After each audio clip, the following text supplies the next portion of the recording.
फिन सुबुं अनसायनायाव आखाइ होदों समाज सिबियारि जिसुया समफ्राम हारिया। बेमाराव गोग्लैनाय दुखुथिया सुबुंखौ अनसायदों समाज सिबियारि जिसुया समफ्राम हारिया। चिरां जिल्लानि सिङाव थानाय बामोनगाव गामिनि थागिबि सारा इस्लारि आरो निर्मल इस्लारिया थांनाय गोबाव समनिफ्रायनो गोब्राब बेमाराव गोग्लैसोनानै दंमोन।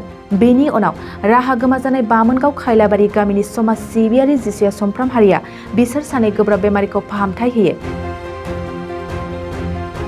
दिनै बेमारिफोरनि न'खराव बिथाङा दावबायहैनानै सुखु दुखुनि खौरांखौ लाहैयो। जिसुया समफ्राम हारिनि बेबायदि बाख्नायजाथाव हाबा मावनायखौ सारा इस्लारि, निर्मल इस्लारि आरो बिथांनि न'खरनि सोद्रोमाफ्रा रोजा रोजा साबायखर बावदों। बिथां जिसुया समफ्राम हारिया बुंदों, गोरिब गुन्द्रा आरो बेमारि न'खराव थांनानै थाखा फैसाल' हैयालासेनो खौरां लाहैनायाव गोबां गोजोननाय दं।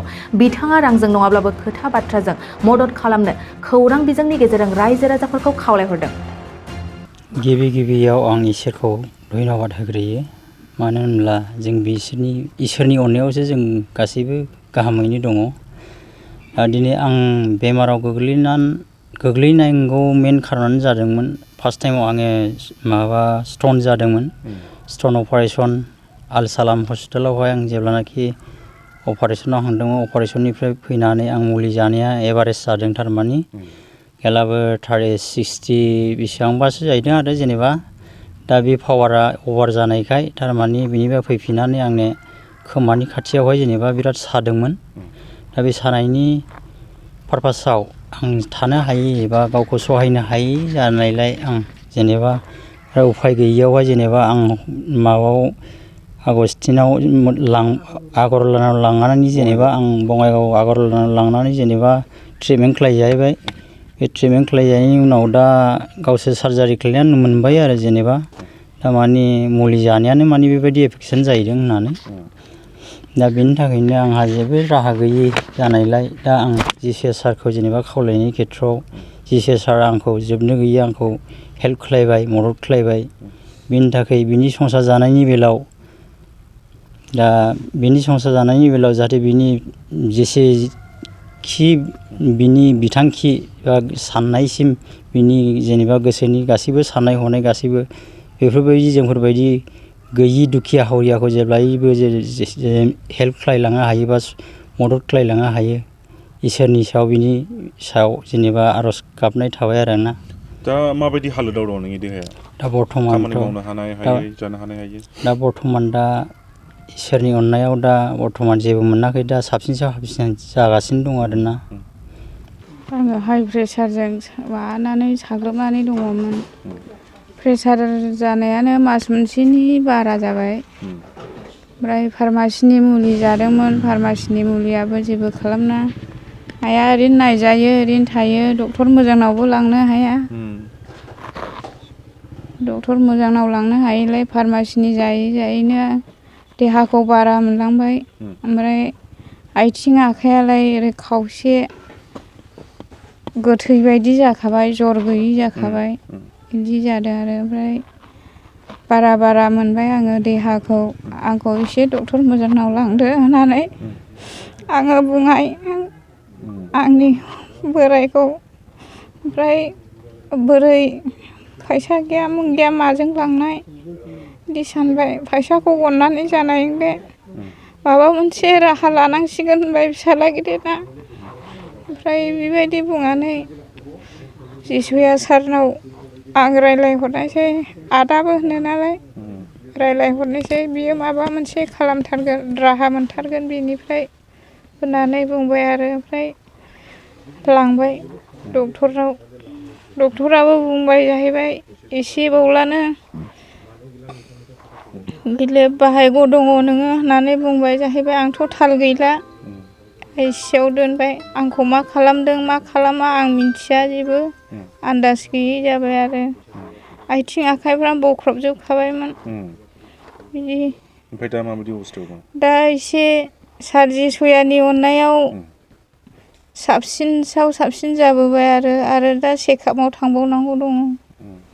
आं हाजासे धन्यबाद होयो आं बियादैबो जायो नालाय। दा बेहा गथ' गथाय खांफुनाय, न'खर संसार जाफुनाय, इसोरा बिनि सायाव रोजा रोजा बोर होथोंसै आरो। आं मा खावलायनांगौनि माबाया गैखाया बे सार जेसुयानो राहा होखाबायला आं सोरनाव खावलायबावनो बिनि अनगायै सोरबाफोर खबर लाफैबायमोन नामा? लाफैयाखै रावबो लाफैयाखै सार जेसुयाल'।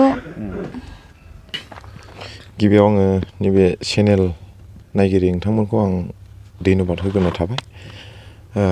दिनै आङो जि बेमारि लोमजानाय मानसिफोर दुखिया जोंनि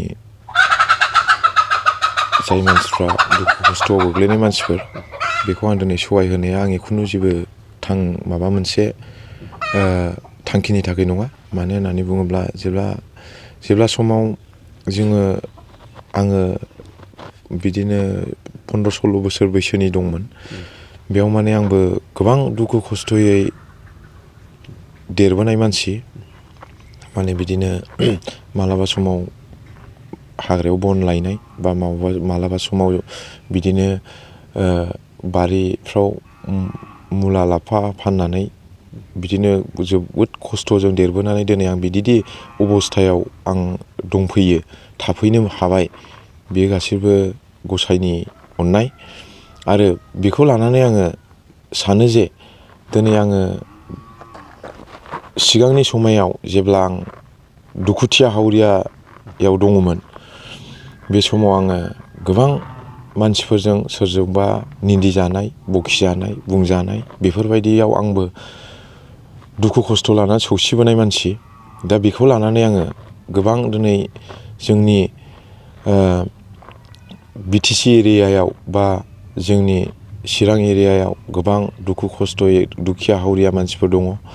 दिनै बेफोरबायदि मानसिया दिनै माबा मोनसे प्रब्लेमाव बा लोमजानाय साजानाय जुदि जायोब्ला बे समाव गोबां मानसिफ्रा थाखा फैसा बा माबा मोनसे सोरनिबा बुंनाय बाथ्रा राव मोनैयाव गोबां भुगिनांगौ जानानै फैयो। दा बेखौ लानानैनो दिनै आङो गोदोनिफ्रायनो खस्थ'यै देरबोनाय हिसाबै दिनै आङो जोंनि गोबां गैयि मानसिफोर दङ बेफोरखौ आङो जाखिनि हायो बेखौ आङो सहाय खालामो आरो खालामबाय थागोन। आरो दिनै आङो बे जि खामानि मावनाय बियो माबा मोनसे राजनितिक बा सोरनिखौबा आङो मान सनमान थांहोनाय बा सोरखौबा आङो नेग्लेक्ट खालामनाय बिदिनि थाखाय नङा। मानो होननानै बुङोबा आं दिनै बे मिडियाखौ आं लाबोनो गोसो खाङाखैमोन। दिनै न'खरनि जाय बेमारि सानै बे बेमारिफ्रा बुंहरनायलाय दिनै नोङो दि एफाराब मानि दुखुथिया हावरिया मानसिफोरखौ अननानै सहाय होयो बेखौ जोंल' मोननानै जोंल' गोसोआव सिरि न'खराव सिरि थानाय बिदि नङा।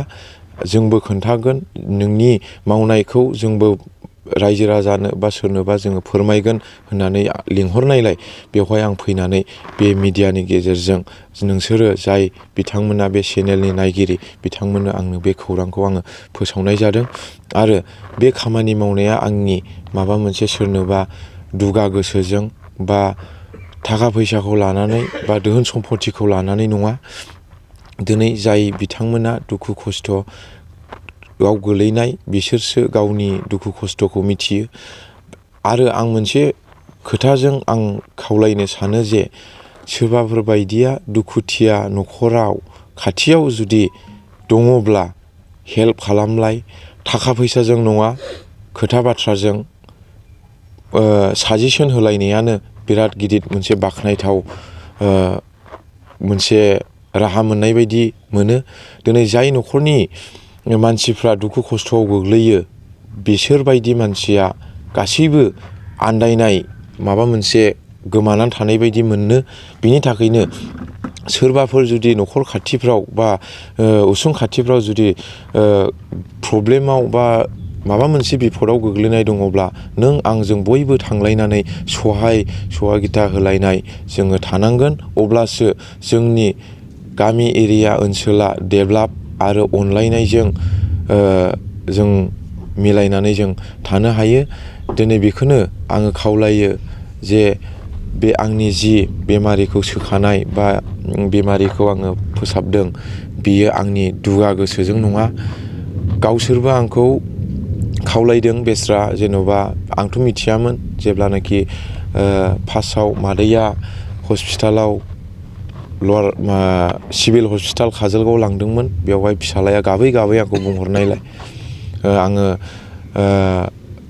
बङाइगाव हस्पिटालाव आङो एडमिट खालामनो आं थिनहरनानै दिनै जाय मादै बिथाङा दिनै गोख्रों थाबायनो हानाय लामायाव फैगासिनो दं आस्थे आस्थे आरो मोजां जागोन होननानै आङो आसा खालामदों आरो जाय गुमैयाबो दिनै बे हस्पिटालावनो दिनै दंहैयोमोन बे मादैखौ आं रिलिज खालामनो थांनाय लोगो लोगो आं गुमैखौबो नुबाय आरो गुमैखौ बुंबाय गुमै सिन्था खालामनो नाङा बिसिबां मानि सहाय होलायनाय बा अनसुंथाइ होलायनाय बेफोरखौहाय जों सिन्था धारना खालामलायनानै आङो हानायखिनिखौ आङो सहाय होगोन होननानै आं मैयानि अखानायै आं गुमैखौबो आङो माने रिलिज खालामनानै लाबोनो हाबाय आरो बेयो आंनि धोन सम्पति बा माबा मोनसेनि थाखाय नङा गासैबो सोरबा गैयि मानसिखौ सहाय होनाय बा जाय मानसि गैयि मानसिफ्रा बा सोरबा दुखिया हावरिया बोराय बुरै गासैबो मानसिफ्रा दिनै आंखौ आशीर्बाद होयो बोर होयो खिन्थु आं मोनसे बिसयखौ आं सानो जे